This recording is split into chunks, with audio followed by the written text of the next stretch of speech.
রাতের আকাশ কখনো কখনো ইতিহাস লেখে, কিন্তু সেদিনের আকাশ ছিল অন্যরকম। ইরাকের মরুভূমির ওপর ভাসমান অন্ধকার হঠাৎই ছিন্ন ভিন্ন হয়ে উঠল।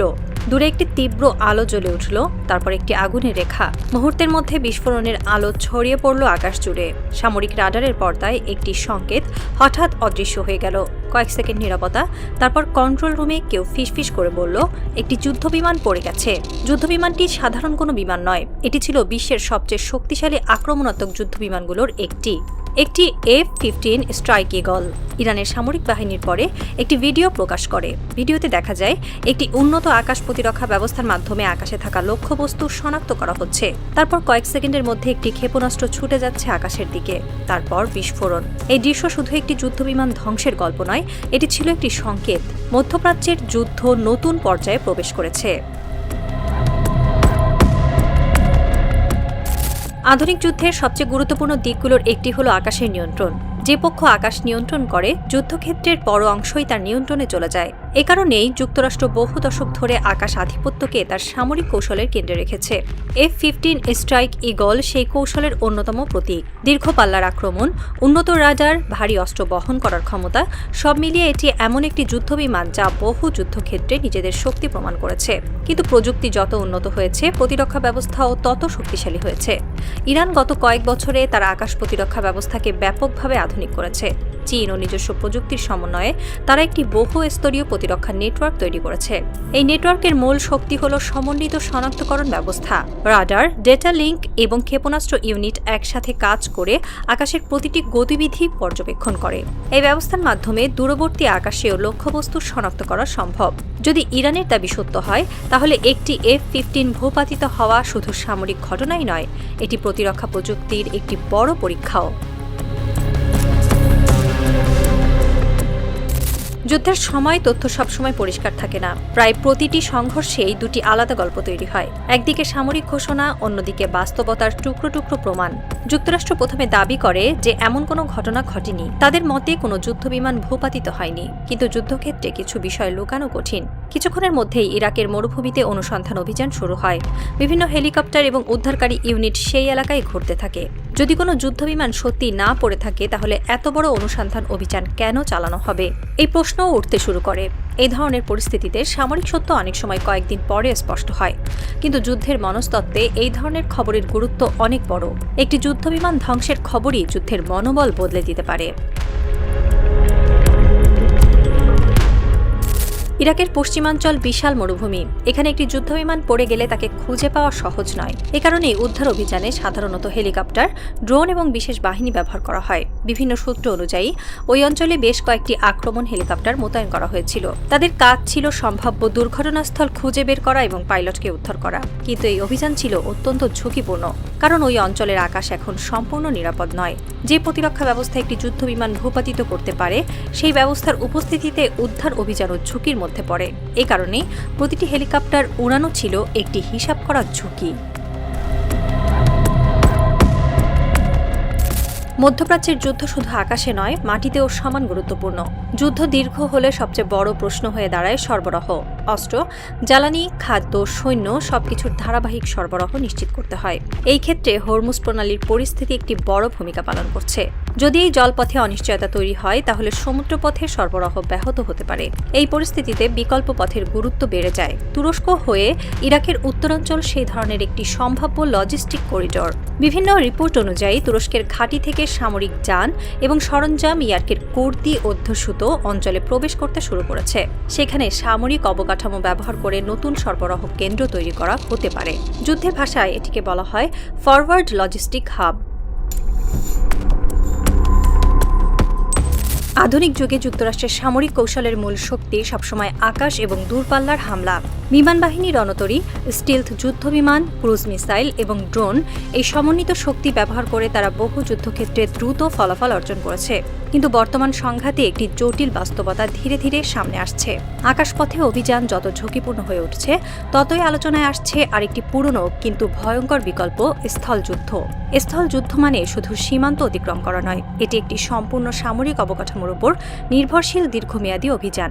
হাজার হাজার সৈন্য, শত শত ট্যাঙ্ক, সাজোয়া ছোঁয়া যান, আর্টিলারি ইউনিট, সরবরাহ ট্রাক, জ্বালানি কনভয় সব মিলিয়ে একটি বিশাল যুদ্ধযন্ত্রকে ধীরে ধীরে এগিয়ে যেতে হয়।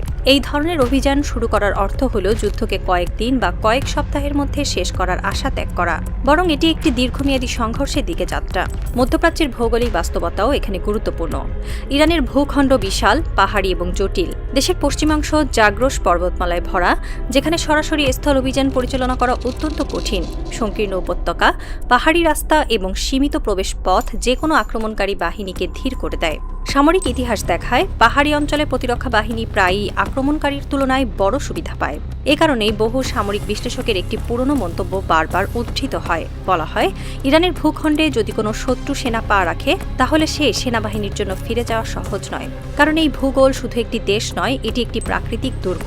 পাহাড়, উপত্যকা, মরুভূমি এবং বিস্তীর্ণ দূরত্ব সব মিলিয়ে আক্রমণকারী বাহিনীর জন্য যুদ্ধকে দীর্ঘ এবং ক্লান্তিকর করে তোলে। ইতিহাসের দিক থেকেও বিষয়টি গুরুত্বপূর্ণ। হাজার হাজার বছর ধরে পারস্য অঞ্চল বহু সাম্রাজ্যের উত্থান পতন দেখেছে, কিন্তু খুব কম সময়েই এই ভূখণ্ড পুরোপুরি পরাধীন হয়েছে। অনেক শক্তিশালী সাম্রাজ্য এখানে আঘাত করেছে, কিন্তু এই ভূগোল এবং দীর্ঘস্থায়ী প্রতিরোধের সংস্কৃতি আক্রমণকারীদের জন্য বিজয়কে অত্যন্ত কঠিন করে তুলেছে। এ কারণেই সম্ভাব্য স্থল অভিযানের প্রশ্নে যুক্তরাষ্ট্রকে শুধু সামরিক শক্তি নয়, ভূগোলকেও হিসাবের মধ্যে নিতে হচ্ছে। ইরানের সীমান্তে প্রবেশের সম্ভাব্য পথগুলো সীমিত। উত্তর ইরাক, কুর্দি অঞ্চল কিংবা উপসাগরীয় সীমান্ত, প্রতিটি পথই নিজস্ব ঝুঁকি এবং কৌশলগত জটিলতা নিয়ে আসে। আরেকটি গুরুত্বপূর্ণ বিষয় হল সরবরাহ। স্থল যুদ্ধের সবচেয়ে বড় চ্যালেঞ্জ যুদ্ধক্ষেত্রে পৌঁছানো নয়, বরং সেখানে টিকে থাকা। প্রতিটি সৈন্যের জন্য প্রতিদিন খাদ্য, পানি, গোলাবারুদ এবং জ্বালানির ধারাবাহিক সরবরাহ নিশ্চিত করতে হয়। এই সরবরাহ লাইনের উপর হামলা হলে পুরো অভিযান বিপর্যস্ত হয়ে পড়তে পারে। ইরাকের মতো একটি দেশের ক্ষেত্রে এই সরবরাহ লাইন শত শত কিলোমিটার দীর্ঘ হতে পারে। এই বাস্তবতা থেকে অনেক সামরিক বিশ্লেষক মনে করেন, স্থল অভিযান শুরু করা মানে এক ধরনের কৌশলগত জুয়া খেলা। কারণ এমন একটি অভিযান দ্রুত বিজয়ের নিশ্চয়তা দেয় না, বরং এটি সংঘাতকে আরও বিস্তৃত এবং দীর্ঘস্থায়ী করে তুলতে পারে। ইরানের সামরিক কৌশলও অনেকটাই এই সম্ভাবনাকে মাথায় রেখে তৈরি হয়েছে। গত 2 দশকে তারা তাদের স্থল বাহিনীকে এমনভাবে সংগঠিত করেছে যাতে প্রয়োজনে দীর্ঘস্থায়ী প্রতিরোধ গড়ে তোলা যায়। নিয়মিত সেনাবাহিনীর পাশাপাশি বিপুল সংখ্যক আধা সামরিক বাহিনী এবং আঞ্চলিক প্রতিরক্ষা ইউনিট রয়েছে, যারা নিজেদের ভূখণ্ড সম্পর্কে অত্যন্ত পরিচিত। এই কারণেই সম্ভাব্য স্থল যুদ্ধের প্রশ্নটি শুধু একটি সামরিক অভিযান নয়, বরং একটি বৃহৎ ভূরাজনৈতিক সিদ্ধান্ত। এটি শুরু হলে তার প্রভাব শুধু একটি দেশের সীমান্তে সীমাবদ্ধ থাকবে না। পুরো অঞ্চল, জ্বালানি বাজার, আন্তর্জাতিক বাণিজ্য এবং বৈশ্বিক রাজনীতির উপর তার দীর্ঘ ছায়া পড়তে পারে। এই কারণেই এখনও পর্যন্ত অনেক কৌশলবিদ মনে করেন, স্থল যুদ্ধের সম্ভাবনা যতই আলোচনায় আসুক, সেটি শুরু করা হবে শেষ বিকল্প হিসেবে। কারণ একবার সেই দরজা খুলে গেলে যুদ্ধের পরিণতি কোথায় গিয়ে থামবে তা কেউই নিশ্চিতভাবে বলতে পারে না। মধ্যপ্রাচ্যের রাত আবার নীরব হয়ে এসেছে। পারস্য উপসাগরের কালো জলে দূরের জাহাজের আলো কাঁপছে। মরুভূমির বাতাস স্থির, যেন পুরো অঞ্চল শ্বাস ধরে অপেক্ষা করছে পরবর্তী বিস্ফোরণের জন্য, পরবর্তী সিদ্ধান্তের জন্য, পরবর্তী ইতিহাসের জন্য। কিন্তু তেহরানের ভেতরে এই নীরবতা নেই। সেখানে ইতিহাস যেন আবার জেগে উঠছে। একটি বড় ঘরের টেবিল জুড়ে ছড়িয়ে আছে মানচিত্র, ইরাক সীমান্ত, পারস্য উপসাগর, হরমুজ প্রণালী, আকাশপথ, ক্ষেপণাস্ত্র ঘাঁটি, লাল চিহ্ন, কালো রেখা, সামরিক হিসাব। সেই টেবিলের সামনে দাঁড়িয়ে আছেন একজন মানুষ, তিনি মোজতবা খামেনি। কিছুদিন আগেও তিনি ছিলেন ক্ষমতার ছায়ায় থাকা এক নীরব চরিত্র, কিন্তু এখন পরিস্থিতি বদলে গেছে। আয়তুল্লাহ আলী খামেনির হত্যার পর অনেকেই ভেবেছিল ইরান ভেঙে পড়বে, নেতৃত্বে বিভ্রান্তি তৈরি হবে, রাষ্ট্রকাঠামো ভেঙে পড়বে। কিন্তু বাস্তবতা যেন অন্য গল্প লিখতে শুরু করেছে। তেহরানের ভেতরে এখন একটি কঠিন আবহ তৈরি হয়েছে, প্রতিশোধের আবহ, এবং সেই আবহের কেন্দ্রে রয়েছেন মোজতবা খামেনি। রাজনৈতিক করিডোরে এখন একটি কথাই ঘুরছে, তিনি শুধু তার বাবার উত্তরসূরি নন, তিনি হয়তো আরও কঠোর এক অধ্যায়ের সূচনা। অনেক বিশ্লেষক বলছেন, পশ্চিমা কৌশলবিদরা হয়তো একটি বড় ভুল হিসাব করেছেন। তারা ভেবেছিল খামেনিকে সরিয়ে দিলে প্রতিরোধ দুর্বল হবে, কিন্তু এখন প্রশ্ন উঠছে, খামেনিকে দমন করতে গিয়ে কি তার চেয়েও কঠোর এক খামেনিকে সামনে নিয়ে আসা হলো? মোজতবা খামেনির চারপাশে এখন যে বৃত্ত তৈরি হচ্ছে তা শুধু রাজনৈতিক নয়, প্রতিশোধের মানসিকতাও বহন করছে। তার ঘনিষ্ঠ মহলে একটি বিষয় পরিষ্কারভাবে বলা হচ্ছে, এই হত্যার জবাব দিতে হবে, এবং সেই জবাব হবে এমনভাবে যাতে ভবিষ্যতে কেউ ইরানের নেতৃত্বকে লক্ষ্য করার আগে হাজারবার ভাবতে বাধ্য হয়। এই আবহের ভেতরে একটি দীর্ঘ ইতিহাসও যেন কথা বলে। এই ভূমিতে একসময় আলেকজান্ডারের সৈন্যরা ঢুকেছিল, পরে মঙ্গল ঝড় পারস্য নগরীগুলোকে পুড়িয়ে দিয়েছিল। আধুনিক যুগে ব্রিটিশ ও রুশ শক্তি পারস্যকে দাবার বোর্ড বানাতে চেয়েছিল, কিন্তু প্রতিবারই ইতিহাস এক অদ্ভুত সত্য দেখেছে, পারস্য ভেঙেছে, কিন্তু হার মানেনি। এ কারণে অনেকেই বলেন ইরানকে শুধু একটি রাষ্ট্র হিসেবে বোঝা যায় না, এটি একটি সভ্যতা, একটি দীর্ঘ প্রতিরোধের ঐতিহ্য। মোস্তফা খামেনি যখন মানচিত্রের দিকে তাকিয়ে থাকেন, তখন সেই ইতিহাস যেন তার পেছনে দাঁড়িয়ে থাকে। তার বাবার রক্ত এখনো শুকায়নি, কিন্তু সেই রক্তই যেন তাকে আরও কঠোর করেছে। তেহরানের ভেতরে এখন একটি বাক্য শোনা যাচ্ছে, পারস্যের সন্তানরা প্রতিশোধ ভুলে যায় না। ওয়াশিংটন, তেল আভিভ, রিয়াদ সব জায়গায় নতুন করে হিসাব কষা হচ্ছে, কারণ যে যুদ্ধকে দ্রুত শেষ হওয়ার যুদ্ধ মনে করা হয়েছিল সেটি এখন অন্য পথে হাঁটছে। দূরে মরুভূমির আকাশে আবার একটি আগুনের রেখা উঠল। কেউ জানে না সেটি একটি ড্রোন, একটি মিসাইল, নাকি শুধু রাতের আকাশে জ্বলে ওঠা একটি তারা। কিন্তু একটি প্রশ্ন এখন মধ্যপ্রাচ্যের আকাশে ভেসে বেড়াচ্ছে, খামেনিকে সরিয়ে কি সত্যি পশ্চিম তার সবচেয়ে বড় প্রতিপক্ষকে দুর্বল করেছে, নাকি অজান্তেই সামনে নিয়ে এসেছে আরও কঠোর এক নেতা, মোস্তফা খামেনি?